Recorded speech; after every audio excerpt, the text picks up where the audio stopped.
안녕하세요. 오늘도 사연살롱을 찾아주셔서 감사합니다. 전 인생의 가장 처절했던 시기에 가장 반가운 인연과 기적처럼 재회했던 한 사람이에요.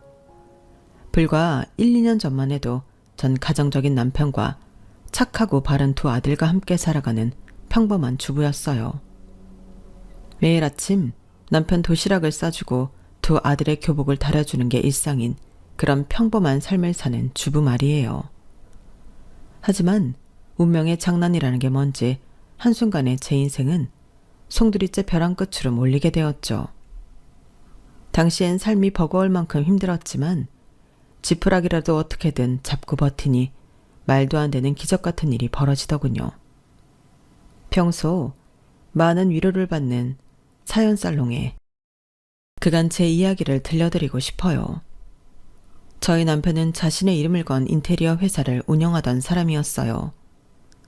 대외적으로도 유명세를 떨치는 회사까진 아니었어도 업계에선 알아주는 탄탄한 회사였답니다.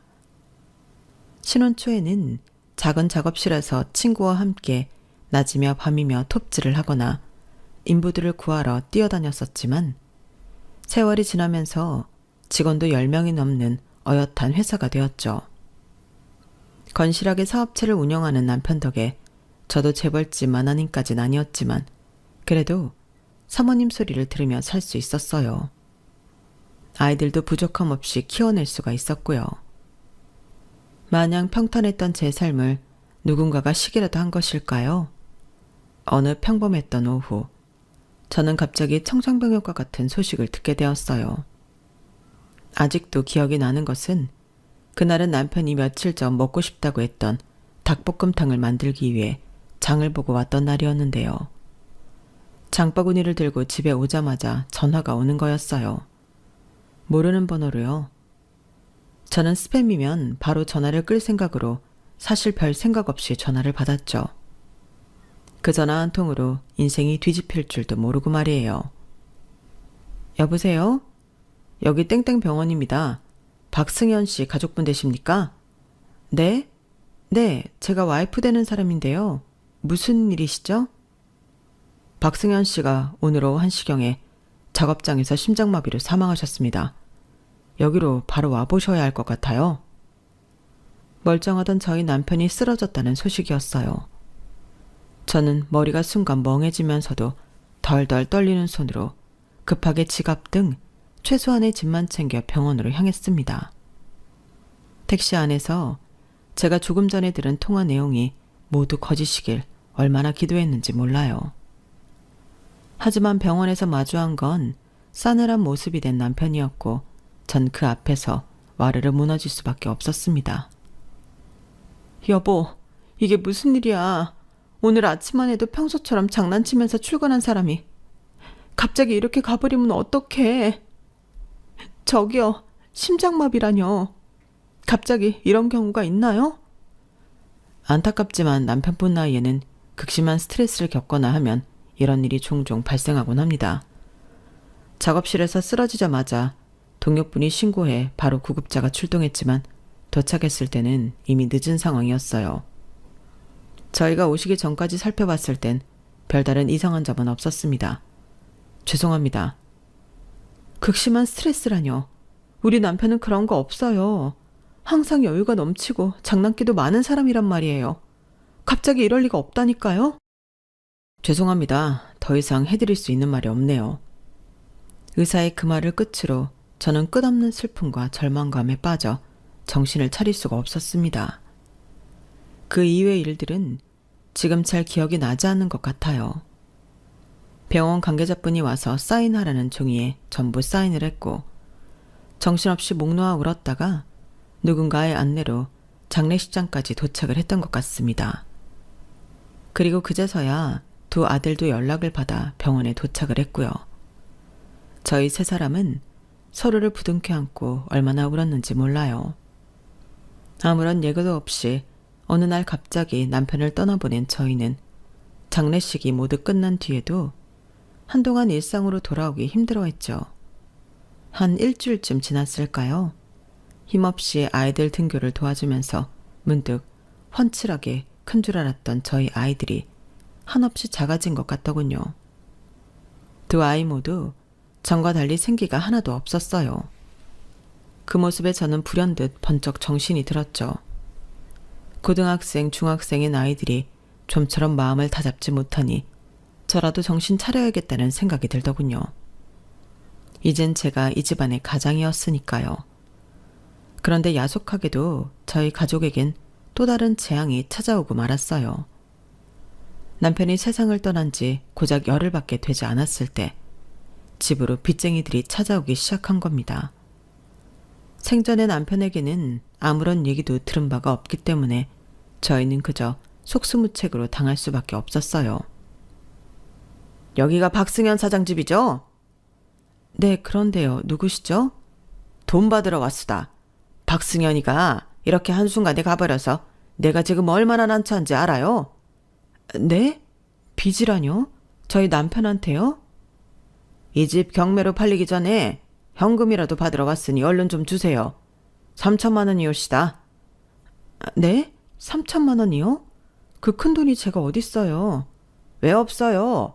보험금이라도 나왔을 것 아니에요. 다른 사람보다 내가 먼저 변제 받으러 왔으니 얼른 줘요, 3천만 원. 내가 그거 받기 전까진 여기서 한 발자국도 꼼짝 안 할라니까. 공증까지 받은 차용증을 들고 오니 저는 얼떨결에 그분에게 먼저 빚을 갚았어요. 하지만 그건 시작에 불과했죠. 그분이 왔다 간 후 불이 나게 남편의 서재며 가방, 사무실까지 전부 뒤져본 저는 아연실색하고 말았는데요. 남편은 생전에 저희 집과 사무실을 담보로 대출을 엄청나게 많이 받아놓았던 거였어요. 게다가 10명 가까이 되는 개인에게까지 돈을 빌렸고요.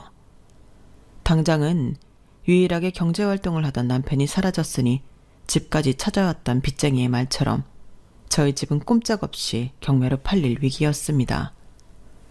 상황 파악이 되자마자 저는 미친 사람처럼 슬리퍼 차림으로 남편의 회사를 찾아갔어요.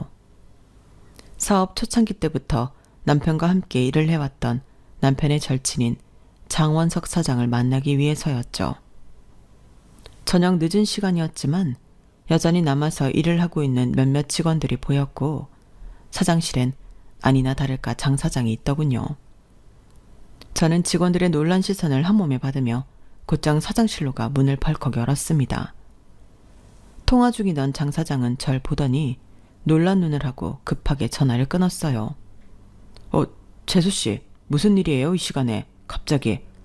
아유, 일단 이리 좀 앉으세요. 이런 몰골로 어떻게 여기까지. 괜찮으세요? 장 사장님, 저희 남편이 사무실이랑 집을 담보로 대출을 여러 개 받아놓은 거 알고 있었어요? 최문식인가 하는 사람이 저희 남편한테 3천만 원을 빚졌다면서 차용증을 들고 찾아왔었어요. 나는 우리 남편한테 이런 얘기는 한 번도 들어본 적이 없는데. 장 사장님, 뭐 아는 거 없어요? 있죠? 빨리 무슨 일인지 좀 알려줘요. 승현이가요? 세상에, 나 모르는 일이에요. 승현이 혼자 여기저기 빚지고 다닌 걸 난들 어떻게 알았겠어요. 찾아왔던 사람이 최문식이라고요? 네, 저 이제 어떡해요. 저희가 가진 돈으로는 빚을 갚기가 턱없이 부족해요. 저희 집도 이 회사도 이제 큰일 나게 생겼다고요. 재수씨, 너무 걱정 말아요. 일단 제가 여기 사무실만이라도 잘 보존해 볼 테니까 재수씨는 일단 들어가서 변호사를 만나든가 해보세요. 제가 무슨 일 있으면 연락할게요. 네, 일단 알았어요. 고마워요. 장 사장은 놀란절 차분히 달래주었고 저는 일단 집으로 와서 정신을 차려보기로 했어요. 일단 제가 가지고 있던 모든 남편의 채무 서류를 들고 변호사 사무실부터 찾았죠. 도대체 무슨 연유로 남편이 그만큼의 빚을 지게 된 것인지는 몰랐지만 저와 제 아들들을 위해서라도 이 일을 어떻게든 해결해야만 했어요. 변호사는 제 서류들을 전부 훑어보곤 어두운 목소리로 저에게 상황을 설명해 주었습니다. 남편의 재산과 빚에 대해 상속을 포기하면 남편의 빚을 저희가 대신 갚지는 않아도 되지만 어찌되었든 집과 남편의 회사에 남아있던 지분은 포기해야 한다는 것이었죠. 남편 재산에는 저희 가족이 살고 있던 집과 남편 회사의 지분까지 포함이 되어 있는 것이었으니까요. 그럼 저희는 당장 어디에서 살라고요? 애들 학교도 있고 전 아직 일도 못 구했는데요. 그건 빨리 알아보셔야죠. 의뢰인분 개인 재산은 있으실 거 아닙니까? 그거라도 챙겨서 얼른 새 보금자리를 마련하세요. 개인 채권자 중에선 의뢰인이 상속을 포기하더라도 어떻게든 돈을 뜯어내려는 사람이 있을 거예요. 이 정도 돈을 빌려주고 못 받으면 누구라도 화가 나지 않겠어요?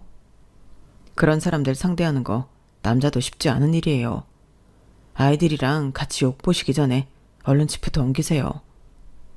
저는 변호사의 말을 듣고 일단 가장 빠른 시일 내에 구할 수 있는 집을 구해 이사를 했어요.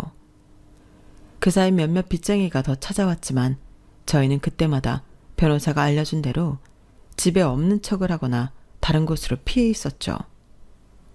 저는 대입을 앞두고 있는 첫째 아들만 서울에 남게 하고 아직 중학생인 둘째는 급한 대로 친정에 맡겼습니다. 친정에 내려가는 날 아예 전학수속도 다 밟았고요. 한순간에 가족이 찢어져 있게 되니 얼마나 마음이 괴로웠는지 몰라요. 친정 부모님도 가슴 아파하시며 소정의 돈을 보내주셨답니다. 그 돈을 받는데 어찌나 눈물이 나던지 저는 엄마 아빠 품에서 정말 어린아이처럼 엉엉 울었어요. 그렇게 저희 거처를 마련한 뒤 저는 어떻게든 일자리를 알아보려고 용을 썼어요. 저야 굶으면 그만이지만 첫째를 뒷바라지하는 걸 포기할 수는 없었으니까요. 하지만 40대 중반의 경단녀가 갑자기 일자리를 구하기란 하늘의 별 따기였어요. 그나마 아끼고 아끼던 돈도 점점 바닥을 보이고 있었죠. 그런데 어느 순간부터 저희 첫째 아들이 집에 들어올 때마다 쌀이며 반찬을 들고 오는 거예요. 네가 무슨 돈이 있어서 자꾸 이런 걸 사오냐고 물어도 평소 자기도 저축을 하고 있었다는 대답만 하더군요. 그러다 하루는 제가 옆 동네 시장이라도 일자리가 있나 돌아다니던 길에 첫째 아들이 아르바이트를 하고 있는 모습을 보았어요. 빨간 유니폼을 입은 채로 한 패스트푸드점에서 자기 몸만한 쓰레기 봉투를 들고 나오는 모습을요. 윤서 너 지금 여기서 뭐 하는 거야? 엄마가 여길 왜? 너 지금 학교에 야자할 시간 아니야? 근데 지금 여기서 뭐 하고 있는 거냐고. 엄마 몰래 그동안 여기서 일하고 있었어? 그게 엄마 나 괜찮아. 오늘 할 공부는 다 하고 일하는 거야. 그리고 이거 길게 일하는 것도 아니야. 친구가 자기가 일하는데 잠깐 대타로 일할 사람이 필요하다고. 그래서 잠깐만 일하는 거야. 정말이야. 아들이 그렇게 말을 해도 전 귀에 아무 말도 들려오지가 않았고 그저 눈물만 뚝뚝 떨어졌어요. 40평생 한 번도 느껴보지 못했던 무력감, 자괴감이 몰려들었죠. 제가 돈벌이 하나 제대로 하지 못해서 아직 어린 아들이 일을 할 수밖에 없도록 만들었구나 싶어서 마음이 미어졌죠. 제 자신이 그렇게 무능력하다는 걸 그날 뼈저리게 깨달아 버렸어요. 저는 어떻게든 돈을 구해오겠다고 아들에게 공부에만 집중하라고 강하게 얘기했고 아들은 결국 아르바이트를 그만두었어요. 제 아들이 성적이라도 낮았으면 혹시라도 고마워했을지 모르지만 저희 아들은 전교에서 순위를 다툴 정도로 공부를 잘 하던 아이였기에 엄마로서 도저히 펜을 놓고 다른 일을 하라고 시킬 수가 없는 노릇이었어요. 그리고 저는 그제서야 뒤늦게 다시 장원석 사장을 찾아갔어요. 한동안 저희 집안의 일만 수습하느라 정신이 없어서 장 사장을 떠올릴 겨를이 없었는데 제가 아쉬운 입장이 되니 장 사장이 가장 먼저 떠오르더라고요. 당장 급한 돈만 빌린 뒤 이후엔 면접장에서 무릎을 꿇든 어떻게든 일자리를 구해야겠다는 생각을 하고 찾아갔는데요. 그런데 장 사장을 찾으러 간 저희 남편의 회사는 말 그대로 폐건물이 되어 있었습니다. 그 자리에 20년 동안 건실하던 인테리어 회사가 있었다는 게 믿어지지 않을 정도로 휑한 모습이었죠. 장 사장한테 아무리 연락을 해보아도 없는 번호라는 안내 음성만 나왔어요. 저는 어안이 벙벙해져 근처에 있는 아무 가게나 들어가 저희 남편 회사의 행방을 물었는데요. 한 부동산 사장님이 저한테 사정을 알겠다는 듯이 설명을 해주시더군요. 저기 젊은 사장들이 운영하던 그 인테리어인지 뭐식인지 하던 곳 아닌가? 딱 봐도 한 놈이 배신한 거지 뭐. 건물은 경매로 넘어가서 아마 다른 회사가 들어올 거예요. 근데 그 키가 좀 작고 살집이 있던 사장 말이야. 그 사장이 안 그래도 여기저기 돈을 엄청 빌렸다고 하더라고. 그것도 죽은 자기 동료 명의로 말이야. 그게 지난주에 이쪽 주변으로 소문이 쫙 돌았어요. 뭐라고요? 그걸 어떻게 아세요? 지금 그 말들이 다 사실이라고요? 그놈한테 빚진 사람들이 하는 얘기니 사실이라고 보는 거지 뭐. 빚쟁이들이 우르르 몰려와갖고는 자기네들끼리 그렇게 욕을 하더라고. 직원들도 하루아침에 직장을 잃었다고 말이야. 빚쟁이들이 박 사장인가 하는 사람 욕을 엄청 시리하고 떠나더니만 며칠 뒤에는 직원들이 또 우르르 몰려와서 장 사장인가 하는 사람 욕을 그렇게 하더라고. 그 직원들이 하나같이 장 사장이 다른 쪽을 배신한 거라고 하던데 뭐. 같이 하루 종일 일했던 직원들 눈기보다 정확한 게 어딨어. 저는 그제서야 이 모든 사태가 남편과 제가 친구라고 믿었던 그 인간, 장 사장의 지심을 알았어요. 남편의 핸드폰에 저장되어 있던 다른 직원들한테 전화를 걸어보니 남편이 심장마비를 일으키기 전에 장 사장과 며칠 동안 크게 싸우더라는 말을 공통적으로 하더라고요. 평소 건강하던 저희 남편이 장 사장의 만행 때문에 갑자기 심장마비를 일으킬 정도로 극심한 스트레스를 받았던 것이죠. 저한테는 차마 말도 못하고 말이에요. 모든 진실을 알게 된 후 저는 집 근처 외진 골목에서 숨죽여 눈물을 뚝뚝 흘렸어요. 혹시나 집에 있는 아들한테 이 모습을 들킬까봐 그렇게 길바닥에서 소리 죽여 울었죠. 그리고 제 안에 그전에는 없던 독이 생기기 시작했어요. 모든 진실을 알았음에도 아무것도 못하고 있는 이 상황이 너무 한탄스럽다가 종국에는 반드시 그 인간에게 복수를 해야겠다는 다짐까지 새기게 된 것이죠. 지금 생각해보면 모든 타이밍이 마치 운명처럼 딱딱 들어맞았던 것 같네요. 전 바로 그 다음날 아침 얼마 전 일자리를 지원했다가 불합격한 그곳에서 연락을 받게 되었어요. 안녕하세요. 예전에 땡땡 회사 지원하셨었죠? 저희는 그때 면접 진행했던 곳인데요. 새로운 자리가 하나 들어와서요. 네? 땡땡 회사에 새로운 일자리가 나왔나요? 아니요. 거긴 저희가 계약한 업체 중 하나고 이번에 들어온 곳은 또 다른 업체예요. 저희가 채용만 진행해주는 대행업체라서요. 아, 네. 어쨌든 새로운 일이 생겼다는 거죠. 저 정말 최선을 다할 수 있어요. 아니, 정말 일 잘할 수 있어요. 네네. 저번에 진달래님이 열정이 정말 대단하시다고 해서 이렇게 연락드린 거예요. 이번에 채용 공고 올라온 곳은 가구회사인데 여기서 사무 보조로 일할 수 있으시죠? 나이 제한이 없네요. 네, 뭐든 할게요. 잘할게요. 면접이 언제죠? 저는 무조건 무슨 일이든 할 수 있다고 강력히 어필했고 그렇게 바로 이틀 뒤에 면접을 보러 가게 되었어요. 새로 면접을 보게 된 회사는 가구회사였는데 국내보다 해외에서 먼저 시작한 브랜드라 규모에 비해 한국에선 잘 알려지지 않은 곳이라고 했어요. 홈페이지 들어가 어떤 가구들을 파는지 살펴봤는데 딱 봐도 디자인이 굉장히 독특하면서도 우아하더라고요. 이런 회사에서 일하게 된다면 월급도 제때 나오고 우리 아들들한테 부끄럽지도 않겠구나 싶어 전 초조한 마음으로 이틀을 보냈답니다. 저는 결혼 전 잠깐 회사를 다녔을 때 입었던 오래된 정장을 꺼내 정성스럽게 다려입고 면접장으로 향했습니다. 옷은 비록 낡았지만 최대한 단정해 보이기 위해 노력했죠. 다행히 처녀적에 입었던 옷이 맞아 옷을 새로 살 필요가 없었어요. 연락이 왔던 곳에서 절 우선적으로 추천해 주었다고 하더니 면접은 저 혼자만 보는 것 같았죠.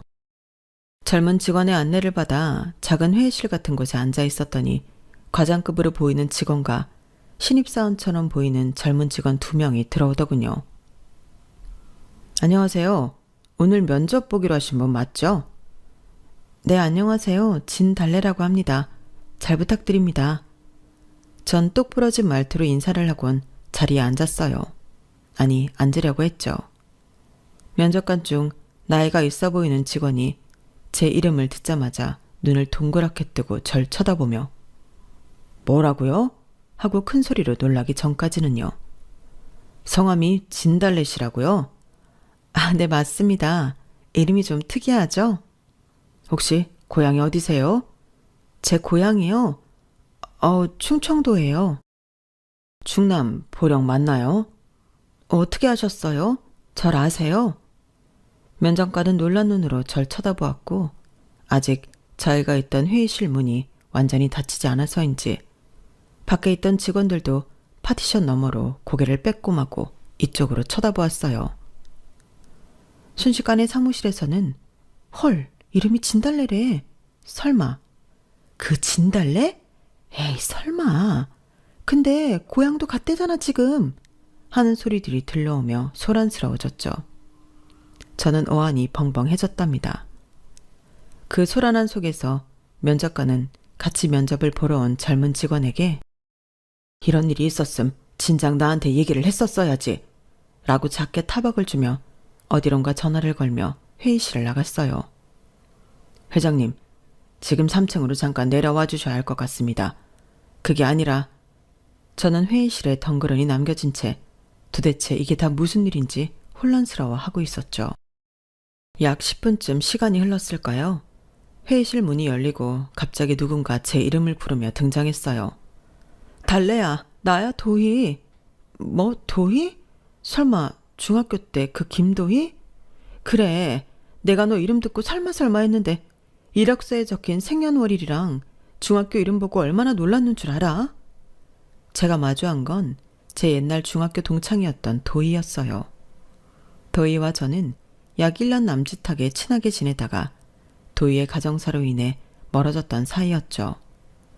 제가 막 국민학교를 졸업했을 때 도희네 가족이 저희 마을로 이사 왔었거든요. 도희와 저는 집이 가깝진 않았지만 그의 중학교 1학년 때 같은 반이 되면서 친해지게 되었어요. 이게 뭐야? 너 그림 되게 잘 그린다. 별거 아니야. 그냥 수업 시간에 지루해서. 야, 선아야, 이것 봐. 도희 그림 엄청 잘 그려. 어머, 그러네. 도희 너 나중에 화가해도 되겠다. 도희는 저희 반 안에서 유명한 그림쟁이였죠. 제 짝꿍이었기 때문에 사실 전 도희가 그림 그리는 걸 좋아한다는 것을 누구보다 더 잘 알았어요. 그렇기 때문에 선생님이 반에서 그림을 잘 그리는 사람이 누구인지 묻거나 도희가 그림 실력을 뽐낼 일이 있으면 제일 먼저 나서서 도와주었죠. 저의 이런 노력 덕분인지 항상 어둡고 소심하기만 하던 도희는 점점 표정도 밝아지고 웃음도 많은 친구가 되어갔어요. 저희 집에도 여러 번 놀러올 만큼 저랑도 친해졌고요. 그런데 어느 날 겨울방학이 막 시작된 날이었죠. 도희가 양말도 안 신고 슬리퍼만 신은 채로 저희 집에 갑자기 찾아온 거예요. 연락도 없이 말이에요. 집에 있던 전 깜짝 놀랐지만 일단 날이 추우니 도희를 안에 들였습니다. 며칠 밤만 묵고 가도 되냐는 도희의 말에 저와 부모님은 아무 말 없이 도희를 받아주었어요. 도희가 따뜻한 물로 샤워를 하고 밥도 배불리 먹을 수 있게끔 도와주면서 왜 이런 몰골로 찾아왔는지는 전혀 물어보지 않았답니다. 서로 말하지 않아도 쉽게 물어볼 만한 일이 아니라는 것쯤은 눈치채고 있었거든요. 하루 이틀 밤 그리고 열흘이 지난 어느 날 한창 저녁 식사를 차리는 중에 도희 어머님이 저희 집 문을 두드렸어요.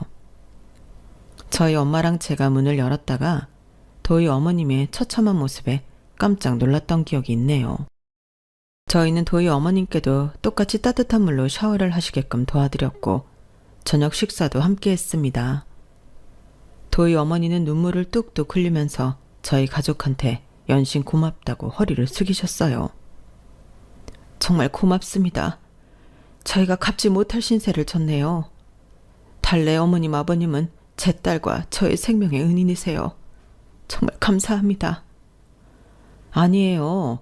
이 동네야 아무 집에나 들어가서 생수 한 잔 마시고 나와도 별 문제 안 되는 곳인걸요. 저 밑에 집 선아랑 경희도 몇 번이나 놀러 왔었어요. 너무 신경 쓰지 마세요, 도희 엄마. 이게 변변찮긴 하지만 그래도 이거라도.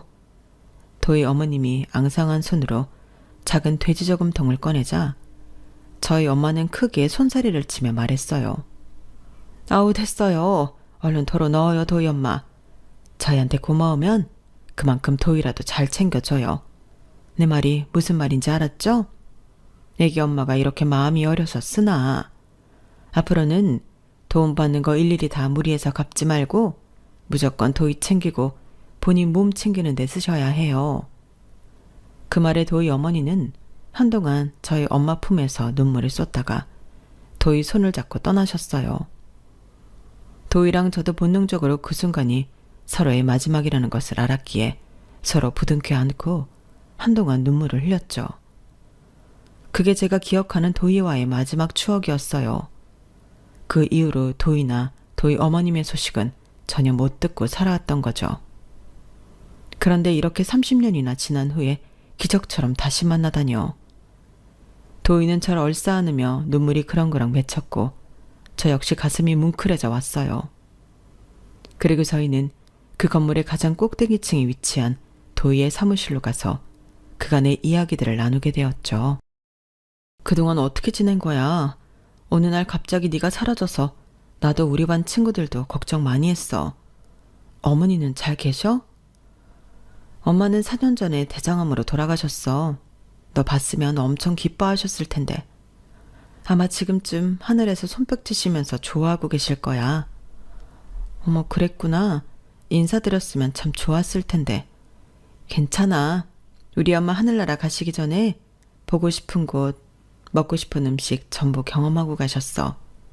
고마워. 전부 네 덕분이야. 아니야. 네가 지금까지 읽어온 것들 덕분이지. 세상에, 네가 그림도 잘 그리고 성실한 친구라서 잘 살 줄은 알았지만 이렇게 멋진 회사를 가지게 될 줄 상상도 못했어. 그동안 얼마나 고생하고 노력했겠니? 그때 네가 내 주머니에 몰래 용돈 넣어줬잖아. 무려 5만 원이나. 그게 그 당시 엄마랑 나한테 어떤 의미였는지 넌 모르겠지만 우린 네 덕분에 그 추운 겨울에도 살아남을 수 있었어. 고마워. 도희는 또다시 눈시울이 붉어졌죠. 그리고 그간 살아온 과정을 간략하게 설명해 줬는데 얼마나 고생을 했을지 눈에 훤하더군요. 그림 그리는 재능 하나로 어떻게든 먹고 살려고 했던 도희는 우연히 전국 학생들을 상대로 하는 미술대회에 나갔다가 대상을 받았다고 해요. 그리고 그 이후로 모든 미술대회에 닥치는 대로 다 나갔고 결국 장학금을 받으며 공부를 할 수 있었다고 하더군요. 어려서부터 어머니랑 둘이 지낼 집이 너무 간절해서 그런지 가구 디자인이라는 걸 접하자마자 속절없이 빠져들었다고요. 디자이너로 일하던 중 해외에 있는 회사에 스카웃되어 잠시 유럽에 살다가 이후 자기 회사를 차려서 다시 한국에 돌아온 거였다고 합니다. 자기 얘기를 다 끝낸 도희는 제 이야기도 물어보았어요. 전 자신만의 길을 탄탄히 다지며 살아왔던 도희랑은 다르게 그저 평범한 전업주부로만 살아왔던 제 과거와 현재의 상황이 조금 부끄러웠어요. 하지만 모든 이야기를 숨김없이 털어놓았고 도희는 그런 제 손을 잡고 제 얘기 끝까지 들어주었답니다. 얘기를 다 들은 후엔 진심으로 절 위로해 주었고요. 달래야, 그렇게 생각하지 마.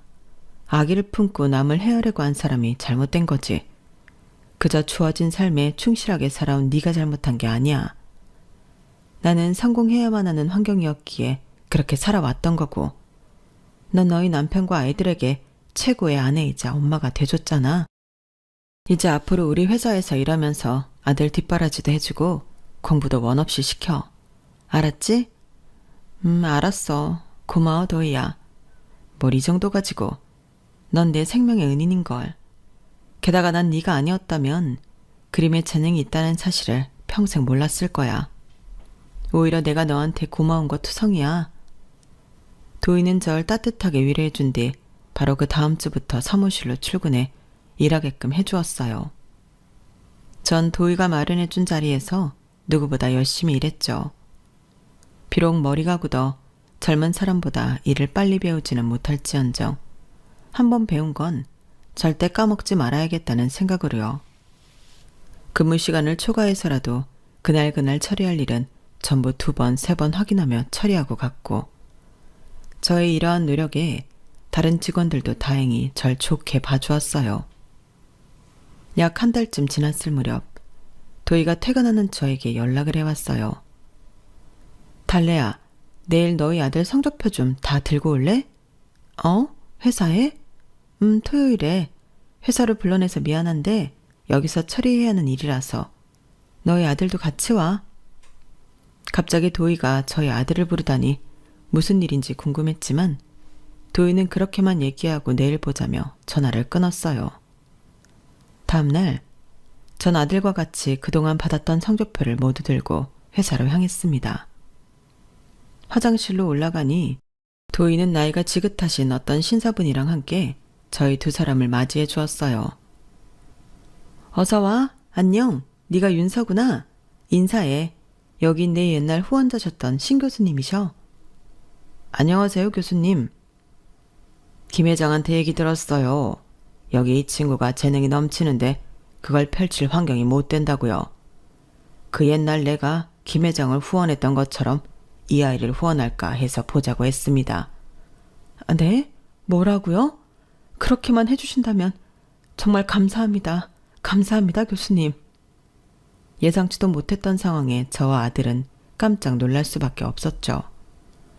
항상 의젓하기만 하던 저희 아들은 곧바로 눈시울이 붉어지며 연신 고개를 숙여 감사를 표했어요. 도희 덕에 저희 아들은 학비 걱정 없이 마음 편하게 대입 시험을 준비할 수 있었고 동네에서 내노라 하는 공과대학에 입학할 수 있었답니다. 입학 후엔 해외로 어학연수까지 그분의 도움으로 갈 수 있었고요. 도희의 깜짝 선물은 거기서 끝이 아니었어요. 그날 아들의 후원자분들과 만나고 난 뒤 도희는 잠시 저만 따로 불러서 한 사진을 보여주었는데요. 이 사람이 네 남편 뒤통수 친 그 장원석이라는 사장 맞니? 그 사진은 몰라볼 만큼 달라진 모습의 장 사장이었어요.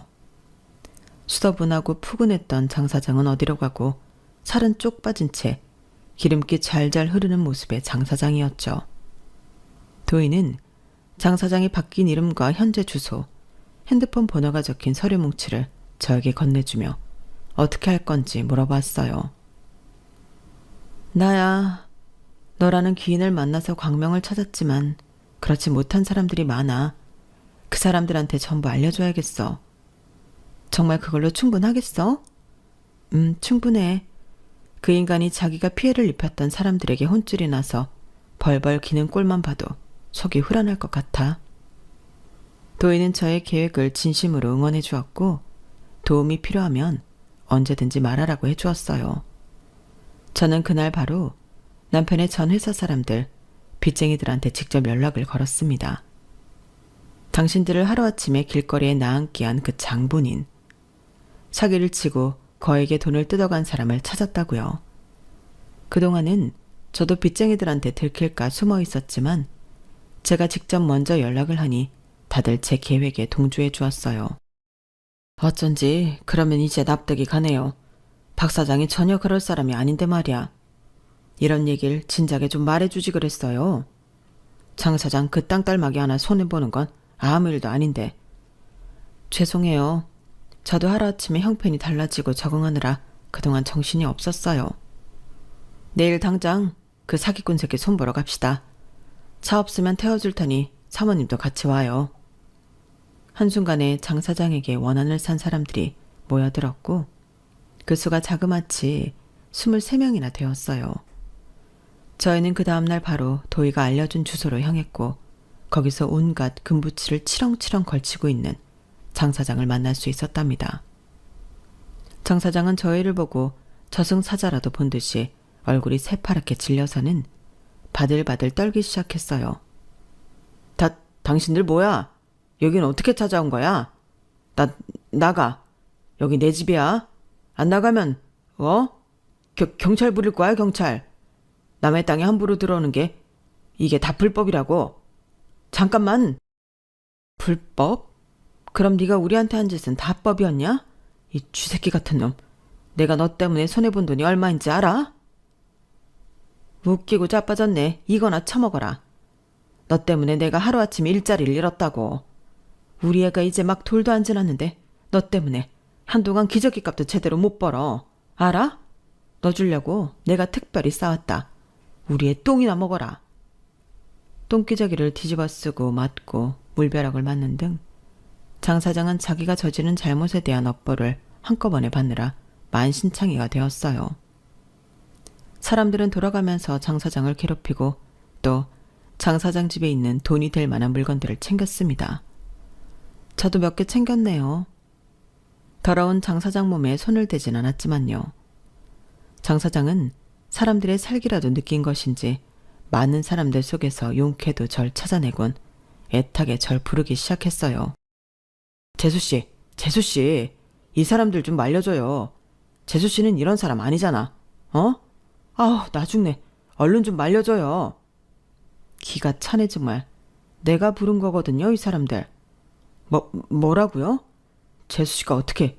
일단 나 좀 살려줘요. 내가 다 잘못했어. 잘못했다고요. 그렇게 치밀하게 사기를 쳐서 여기 있는 이 많은 사람들 인생을 힘들게 해놓고 뭐가 어쩌고 어째? 우린 당신 같은 인간 때문에 더한 꼴도 당했던 사람들이야. 게다가 내 남편, 당신이 죽인 거나 다름이 없다고.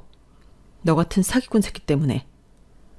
말하다가 갑자기 감정이 북받쳐오른 저도 모르게 근처에서 아무거나 잡히는 물건으로 그 인간을 분이 풀리도록 때렸어요. 정신 차리고 보니 제 손에 들려있던 건 신문지 뭉치였더라고요. 제가 매질을 멈추자 제 사정을 모두 알고 있던 직원들은 절 걱정해서 의자를 가져와 절 쉬게 해주었어요.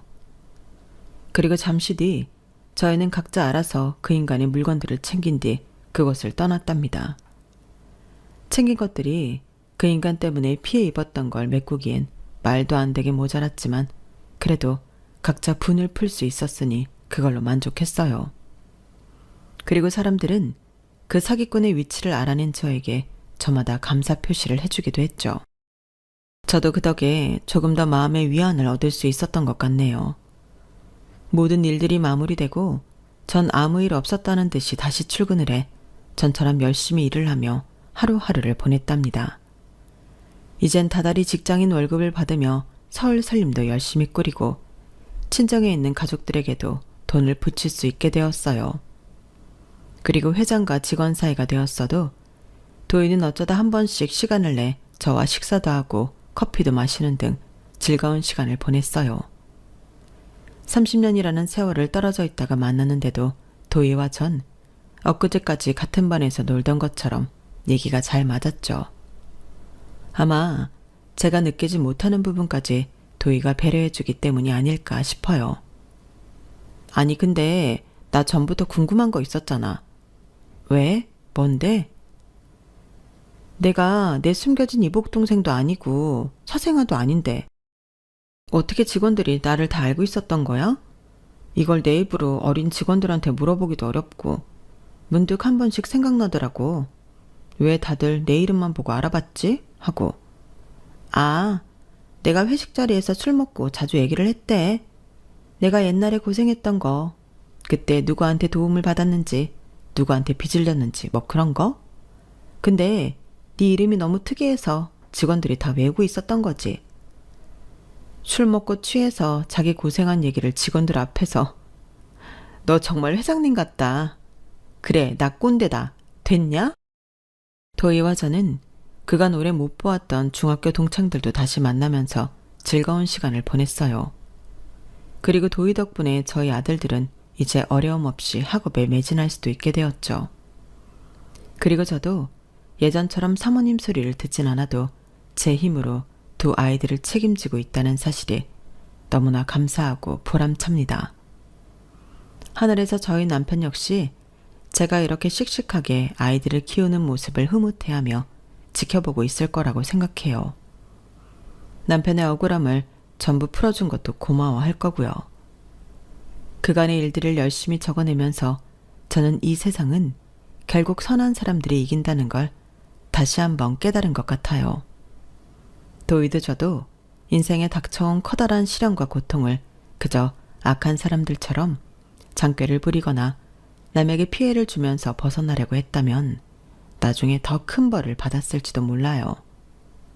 사기꾼 장원석 사장처럼요. 하지만 저희는 그러지 않았고 선한 사람들끼리 서로 도우며 다시 일어설 수 있었어요. 저는 앞으로도 계속 이 사실을 잊지 않고 지금 현재에 감사하면서 최선을 다해 살아가려고 합니다.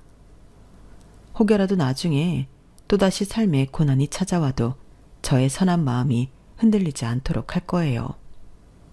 지금까지 저의 긴 이야기를 들어주신 분들 모두 감사드려요. 여러분들의 하루도 보람차고 즐거운 하루가 되시길 바랍니다. 여러분, 사연 댓글에 응원과 현명한 조언 부탁드려요. 좋아요와 구독은 저에게 큰 힘이 됩니다. 오늘도 좋은 일 가득하세요.